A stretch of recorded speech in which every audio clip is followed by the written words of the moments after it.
사랑하는 성도 여러분, 오늘 하루도 주님의 은혜 안에서 평안하셨습니까? 우리의 삶은 수많은 기도의 제목들로 채워져 있습니다. 간절히 부르짖으며 응답을 기다리는 순간들이 우리에겐 늘 있습니다. 하지만 때로는 아무리 기다려도 침묵만이 흐르는 것 같은 시간을 마주하기도 합니다. 왜 하나님께서는 우리의 기도에 더디 응답하시는 걸까요? 어쩌면 그 침묵과 기다림 속에 우리가 미처 발견하지 못한 놀라운 보물이 숨겨져 있는 것은 아닐까요? 오늘 말씀을 시작하기에 앞서 이 채널의 메시지가 여러분의 신앙 여정에 작은 위로와 힘이 된다면 주변의 다른 지체들과 함께 이 은혜를 나누어 주시길 부탁드립니다. 여러분의 구독과 좋아요는 하나님의 귀한 말씀을 더 널리 전하는 선한 사역에 큰 힘이 됩니다. 이 귀한 사역에 동참하시는 모든 분들의 삶과 가정 위에 하나님의 풍성한 축복이 함께하기를 기도합니다. 기도의 응답이 지연될 때 그 안에는 발견되어야 할 아름다움과 경이로움, 그리고 값진 보물이 숨겨져 있습니다. 지연되는 모든 응답은 마치 은행에 저축한 돈에 이자가 붙는 것과 같습니다.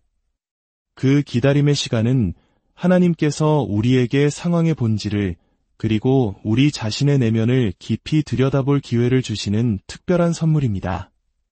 기다림의 시간이 길어지면 어떤 일이 일어날까요? 우리 마음속에는 불안이 싹트기 시작합니다. 왜 약속하신 공급이 제때 이루어지지 않지? 혹시 내가 섬기는 이 공동체에 무슨 문제가 있는 건 아닐까?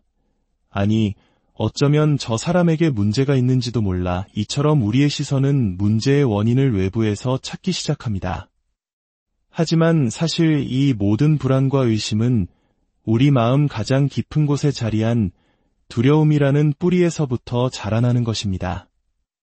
그리고 하나님께서는 바로 그 두려움의 실체를 우리가 직면하고 회개할 기회를 주기 위해 때로 응답을 늦추시는 것입니다. 이러한 기다림의 신비를 가장 극적으로 보여주는 사건이 바로 출애굽기 32장에 기록된 금송아지 사건입니다. 이 이야기는 너무나 깊고 방대하여 짧은 시간에 그 모든 의미를 다 설명하기는 어렵습니다. 하지만 오늘 저는 이야기를 통해 단 한 가지 핵심적인 메시지에 집중하고자 합니다. 출애굽기 32장 1절은 이렇게 시작합니다. 백성이 모세가 산에서 더디 내려옴을 보고 모여 백성이 아론에게 이르러 말하되 일어나라 우리를 위하여 우리를 인도할 신을 만들라. 이 모세 곧 우리를 애굽 땅에서 인도하여 낸 사람은 어찌 되었는지 알지 못함이니라. 상황을 그려보십시오. 이스라엘 백성은 하나님의 임재가 가득한 시내산 아래에 있습니다. 그들의 위대한 지도자 모세는 하나님의 율법을 받기 위해 산으로 올라갔습니다. 그런데 약속한 시간이 지나도 모세가 내려오지 않자 백성들의 마음은 걷잡을 수 없이 흔들리기 시작했습니다. 그들의 기다림은 조바심으로, 조바심은 불안으로, 그리고 불안은 곧 불신으로 변질되었습니다. 그들은 결국 모세의 형 아론에게 가서 눈에 보이는 신, 자신들을 인도할 우상을 만들어 달라고 요구합니다. 아론은 그들의 요구에 굴복하여 백성들에게서 금 귀고리를 모아 그것을 녹여 송아지 형상을 만듭니다. 그리고 백성들은 그 금송아지를 향해 외칩니다. 이스라엘아, 이는 너희를 애굽 땅에서 인도하여 낸 너희의 신이로다. 불과 얼마 전까지만 해도 모세가 우리를 인도했다고 말했던 그들의 입에서 이제는 생명 없는 금송아지가 자신들의 구원자라는 어처구니 없는 고백이 터져나온 것입니다. 그들은 금송아지 앞에 제단을 쌓고 번제를 드리며 먹고 마시고 뛰놀며 타락의 축제를 벌였습니다. 이 끔찍한 광경을 보신 하나님께서 시내산에 있는 모세에게 말씀하십니다. 너는 내려가라. 내가 애굽 땅에서 인도하여 낸 내 백성이 부패하였도다. 하나님께서는 마치 이스라엘 백성이 더 이상 당신의 백성이 아닌 모세의 백성인 것처럼 말씀하십니다. 이 대목에서 우리는 하나님과 모세 사이의 깊고 친밀한 관계를 엿볼 수 있습니다. 저는 개인적으로 이것이 하나님의 시험이었다고 생각합니다. 하나님께서는 모세가 단순히 종교적인 의무감으로 반응하는지 아니면 당신과 맺은 진실하고 인격적인 관계에 기반하여 반응하는지를 보고 싶으셨던 것입니다. 하나님께서는 우리 안에 진정성을 찾으십니다. 모세는 시내산에서 하나님과 독대하며 그분의 성품, 그분의 마음을 깊이 알아갔습니다. 그래서 하나님의 진노 앞에서 그는 물러서지 않았습니다. 하나님께서 내가 이 백성을 진멸하고 너로 큰 나라가 되게 하리라고 말씀하셨을 때 모세는 이렇게 간청합니다. 주여, 어찌하여 그 큰 권능과 강한 손으로 애굽 땅에서 인도하여 내신 주의 백성에게 진노하시나이까? 어찌하여 애굽 사람들이 이르기를 여호와가 자기의 백성을 산에서 죽이고 지면에서 진멸하려는 악한 의도로 인도해 내었다고 말하게 하시려나이까? 보십시오.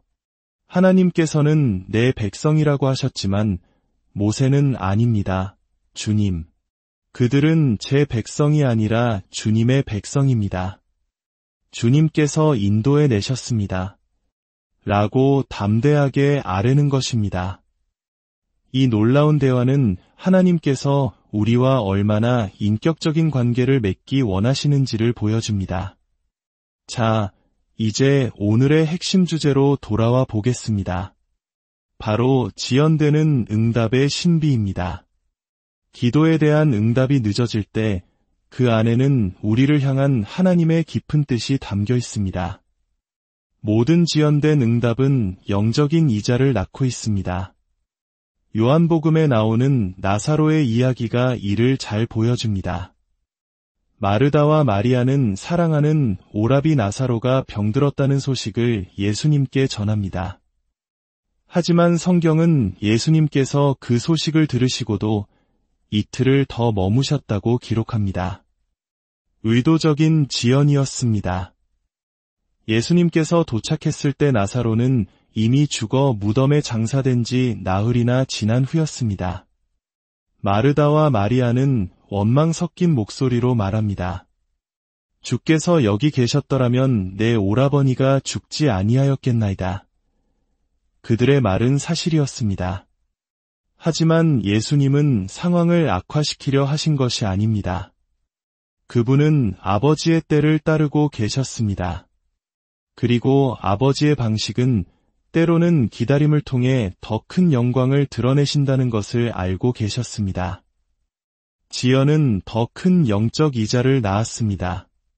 단순한 치유가 아닌 죽음을 이기는 부활의 영광을 모두에게 보여주기 위함이었습니다. 우리 각자에게 중요한 것은 이 기다림의 시간 속에서 희망을 잃지 않는 법을 배우는 것입니다. 모세가 산에서 더디 내려왔을 때 그 지연의 시간은 이스라엘 백성 자신들도 미처 알지 못했던 마음속 깊은 곳의 문제들을 수면 위로 끌어올렸습니다. 기억해 보십시오. 그들은 홍해를 가르는 기적을 체험하고 춤추며 하나님을 찬양했던 백성입니다. 반석에서 물이 나고 하늘에서 만나가 내리는 놀라운 공급을 매일 경험했습니다. 만약 누군가 그들에게 당신이 믿는 신은 누구입니까? 라고 물었다면 그들은 주저없이 오직 한 분이신 이스라엘의 하나님 여호와시니라고 답했을 것입니다. 그러나 모세의 부재라는 예기치 않은 기다림이 찾아왔을 때 그들의 신앙은 흔들렸습니다. 불안과 두려움, 조급함이 그들을 집어삼켰고 결국 그들 안에 숨겨져 있던 우상숭배의 욕망이 터져나온 것입니다. 주님께서는 결코 우리를 부끄럽게 하시려고 이런 상황을 허락하시는 것이 아닙니다. 그분께서 이미 오래전부터 보고 계셨던 우리 안의 연약함을 우리 스스로 보게 하시려는 자비의 손길입니다. 그것을 보아야만 우리는 비로소 고백하고 돌이킬 수 있기 때문입니다. 이스라엘을 애굽에서 건져내는 것도 위대한 일이었지만 이스라엘 안에 깊이 뿌리 박힌 애굽의 노예 근성을 제거하는 것은 전혀 다른 차원의 과제였습니다. 그들은 자신들의 생각과 문화 속에 이집트의 방식이 얼마나 깊이 스며들어 있는지 깨닫지 못했습니다. 그리고 하나님께서는 이 기다림의 시간을 통해 그것을 드러내신 것입니다. 만약 그들이 하나님, 우리 안에 형상을 만들어 섬기려는 악한 마음이 있습니다. 우리를 용서하여 주십시오. 라고 회개했다면 결과는 달랐을 것입니다. 그러나 그들은 회개 대신 우상을 만드는 길을 택했습니다.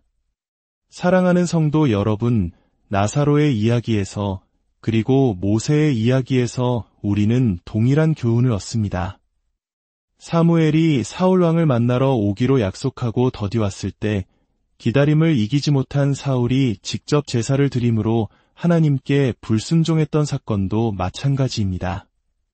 기다림, 즉 지연은 우리 안에 실제로 무엇이 들어있는지를 보게 하시는 하나님의 선물입니다. 기다림의 시간 속에서 우리는 불안해하고 조급해하며 서로를 탓하기 시작합니다. 재정적인 공급이 막히면 사역에 문제가 있다. 누군가 돈 관리를 잘못하고 있다.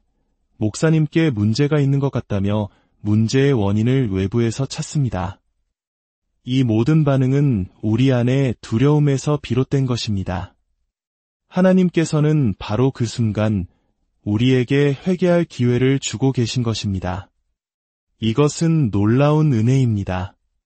주님께서는 우리를 벌하시거나 고문하시거나 약 올리기 위해 응답을 미루시는 분이 아닙니다. 그분은 신속하게 응답하시는 분이시지만 동시에 우리를 위해 기꺼이 기다리시는 분이십니다.